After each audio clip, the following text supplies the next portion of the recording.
ulikuwa ningeshangaa kama ulikuwa unataka kucheza kwa yako ukose kuingia assist.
George, Bishop Kihato and your wife, kanisa letu, viongozi wetu wakiongozwa na Senator Yutu, waheshimiwa wabunge, waheshimiwa MCAs na washirika wetu wote, advokeru, wamani wayatu wakuranga muriera. Kaine mwega? Hede shiole? Iya isiara na madani ya washo? Happy New Year! Baba wetu askofu, kwa niaba hao wanasiasa naomba msamaha sababu wanaongea sana, hata ikabidi ikapita ile muda kanisa ilichukua, na kama kuna mahali wamepotea naomba msamaha. Hao wanasiasa wakiona microphone na waone wananchi wanakuaga namna hiyo, so tusamehe. Bishop Kihato, I want to say thank you very much kwa kutukaribisha katika kanisa hili baada ya Jumapili ya kuona pamoja na kumshukuru Mwenyezi Mungu kwa yale yote ametufanyia.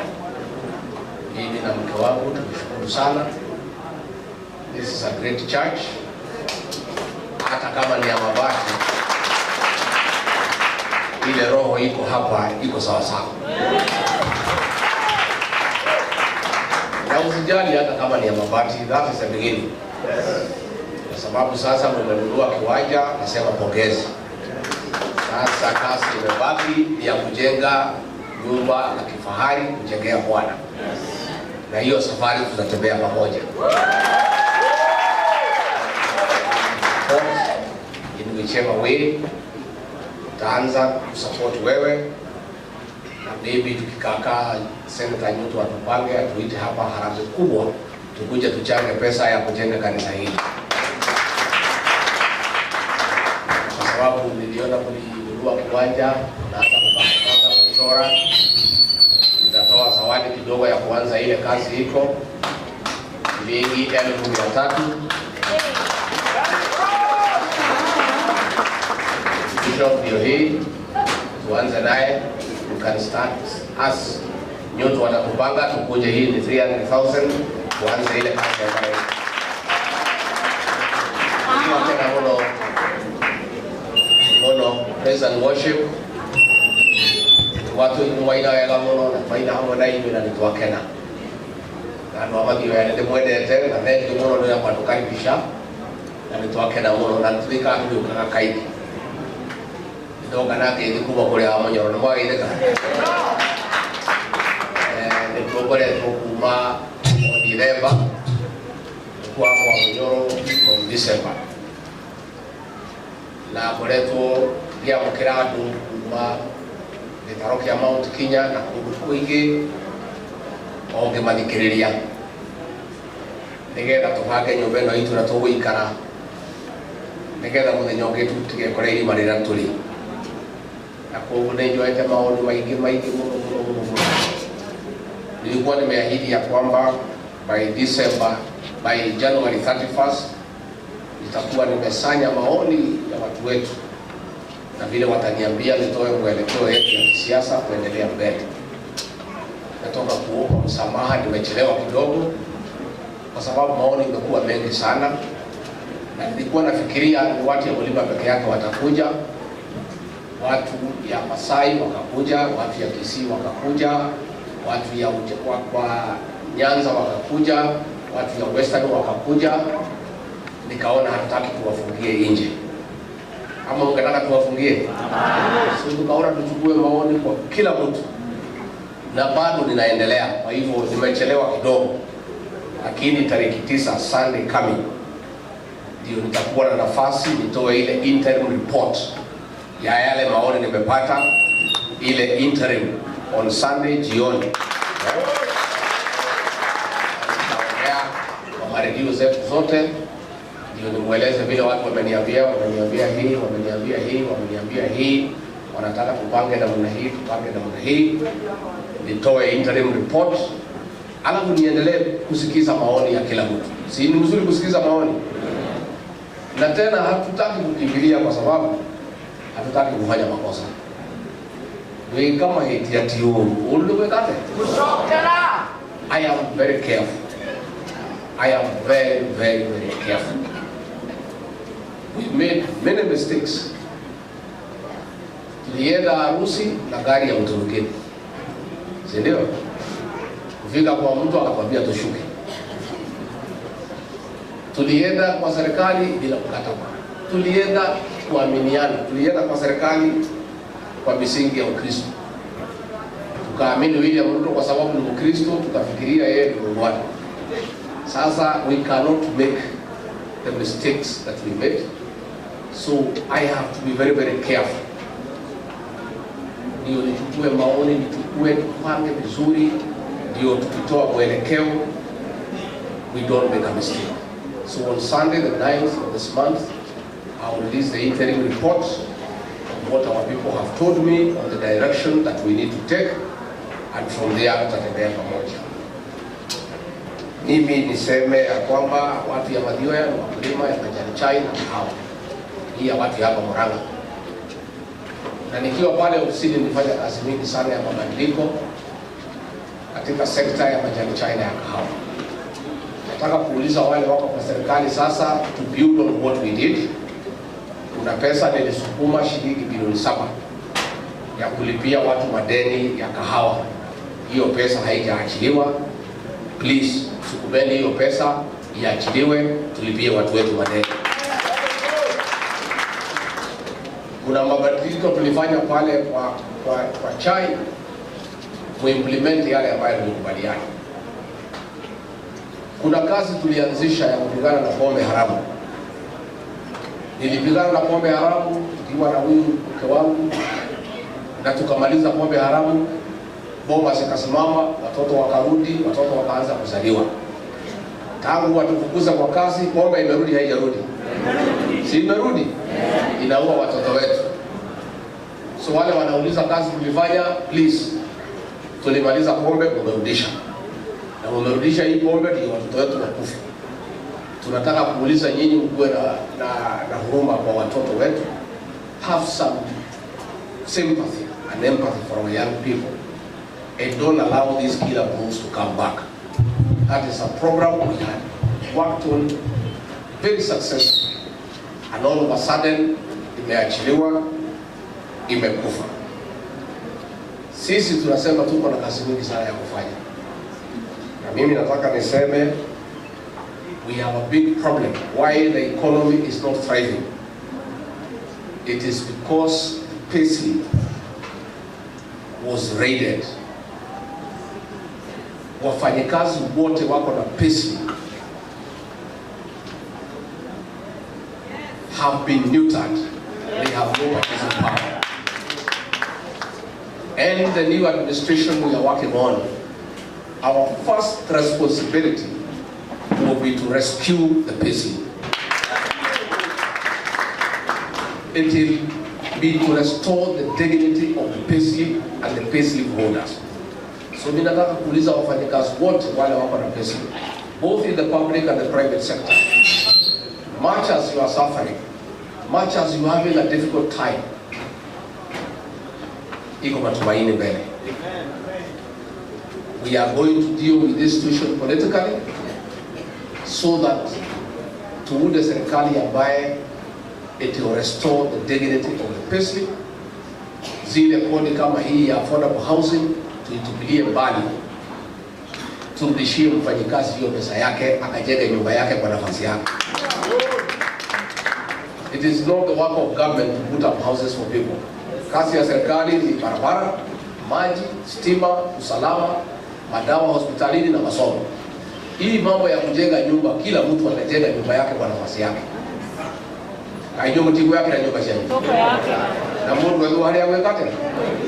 Hapo kinyera. So niliona wengine wanasema why Gachagua anasema hii maneno ya manyumba. I thought is a good thing. Mpaka niliingia pale nikajua ni biashara. Ni watu wanajifaidisha kwa hiyo program ya nyumba na kuumiza wafanyikazi both in the private sector and the public sector. And I want to give a commitment to all workers in the republic, both in the private and the public sector, that we are seized of the matter and the magnitude of the crisis that faces our workers in the country after their payslips were raided and they have been denied the purchasing power. And that is why our economy is having a challenge. And we will do whatever it takes, not only to rescue the payslip, but to restore its dignity, because that must be done. Sisi shida yetu na William Ruto na serikali ni ahadi za uongo. That is our problem. Mambo ya uongo, Bishop. Tuliahidi hawa watu wote wetu ya kwamba bottom up economic transformation agenda ni ya kuweka pesa kwa mfuko ya kila Mkenya. Instead, ile kidogo walikuwa nayo kwa mfuko, serikali inaingia kwa mfuko ikatoa. Si ndio ilifanyika? And that is why there is a problem. Na ndio tunasema hii maneno ya uongozi ya udanganyifu ni mambo ambayo hatutaki. And Kenya is a democracy. Tusipigiwe kelele ya kwamba tumeamua, tumedanganywa. Kwa sababu sisi ni watu tumesoma, sisi ni watu werevu. Na mjinga akierevuka, werevu wako wapi? Hapo mashaka. Hao watu wamerevuka. Tulikuwa tunaongea mambo ya bodaboda wakatemwa. Sasa nimeona tena wamerudishwa. Same script. Kusanya vijana ya bodaboda, wapatia 1,000. Hiyo vijana ya bodaboda wamecharuka sana. Rauga jogu dekati kona ke na ngombe dekakwenda ke. Sisi tunasema na nimefurahi sana pale hebu jana. Watu ya eneo hili ya Mlima Kenya wamesema wale wanataka kuja kutuletea pesa, mkuja na pesa mingi. Tuko na haja nayo. Lakini kuja kukemea, kusomea na kutukana viongozi katika mlima haiwezekani. Sasa hivyo kijana alikuwa ametungwa kutoka Rift ya kuja atukane JB Muturi. Akaambiwa na wewe Ile pesa mko nayo, alafu mtoka kufanya nini? Mambo ya kutukana viongozi wetu hapa mlima, kuja kuwasomea, kuja kuwakemea, haitawezekana tena. Kama mko na pesa mko naye, mulete. Hao watu ni hatari kwa kufungua hoteli na kufunga. Our people are experts. Kufungua hoteli na kufunga wanajua. Mulete pesa mpatie watu. Sasa hapo Embu walikuja wakawachiwa karibu 15 million. Alafu kila kijana akapatiwa milioni moja akaenda nyumbani. That is what we want. Lakini na mkate na soda ni sawa. Ile watu ya mlima wamekataa. Ni watu kuja kusomea viongozi hapa na kuwakemea na kuwakosea heshima. Na nilifurahi sana kwa sababu hata wale walikuwa wanatukana viongozi wetu huko Rift Valley, huko Western, jana walikimbia. Sasa watukanane huko Western, watukanane huko Rift Valley. Wakifika hapa wafunge mdomo, wafunge mdomo. Watu ni hapa wamekataa hiyo maneno ya kufanya Mlima Kenya kuwa kiwanja ya matusi, ya kukosea watu heshima na ya kuita sisi wa kabila na mambo mengine ambayo haifai. Those who want to come, you come. Na sisi hatuna haja na mtu, hakuna mtu tuko na funjo na yeye. Mkuje msikize, ukisikia ni uongo, unasema hiyo ni uongo. Ukisikia haina maneno, unasikiza. Na msiweke watu sana, muongee 10 minutes 15 muwapatie pesa watu waende nyumbani. Si ndio? Kuna haja kuongelesha watu masaa 5 alafu unawaekea na watu wanataka kuchukua pesa waende nyumbani. Hata juzi wamekuja hapa Endarasha, kila mtu 1,000 watu na ngoja tu pesa. Ubaya ni kubeba watu na malori kwa sababu wanaweza kuwa na accident. Hakuna hata haja ya kuleta watu na malori. Kama unataka watu ya kusungumzia, usichukue tu watu ya area. Wale wako tu hapo karibu, wapagie kila mtu kili moja kusikize, iingilie masikio hii tokea gani? Alafu wewe ufanye nini? Siko na bure hiyo. Kwa sababu tunasema hata wale tumeona ile hoteli imefunguliwa pale Ikulu na ingine Karen. Watu nabebwa hapo kila mtu kili 10. Nendeni mchukue pesa. Lakini mkuwe careful na hiyo pesa. Sababu hii pesa ni damu yetu ya watoto wa Gen Z. Hii pesa ni ile ingenunua madawa. Hii pesa ni pesa ya ng'ombe. Lakini pesa kwa sababu si mbaya. Hii pesa usipeleke mtoto nayo shule. Hii pesa usinunue ng'ombe. Ati uweke pamoja na ile yako. Hii pesa ni ya kukula siku hiyo. Alafu hakiko Mungu amepanga mwili yetu mzuri. Unakula alafu inasia kwa alafu inafanya nini? Hiyo pesa iko na damu kwa sababu hiyo iliuzwa vijana wetu wa Gen Z wamekufa. Hii pesa ni ile ilinunua madawa kwa hospitali. Ndio imejazwa pale Karen na Ikulu na Maria. Ati watu ya mlima wapewe ndio biduka. Unaweza biduka? Lakini pesa kwa sababu inaweza saidia. Ile tu I want to caution you as my people. Maisha hicho washietu kanyana shia. Ndio ingilania. Na dokana kule mahio utukalia na mama. Na dokana lile mwana shukuru na pesa hiyo. Isho nisi ya kule anakanwa ngau. Na kwa wote keka itikara na mwana nyoro. Ili ndio mwana nyoro. Kwa hiyo wewe ukienda Karen ukipewa 10,000 kwa sababu huwezi maliza peke yako. Ukifika yeye muita marafiki. Kule hiyo mwali, hiyo pesa isifike nyumbani. Inaweza kurudi ile pesa yako umetafuta haja.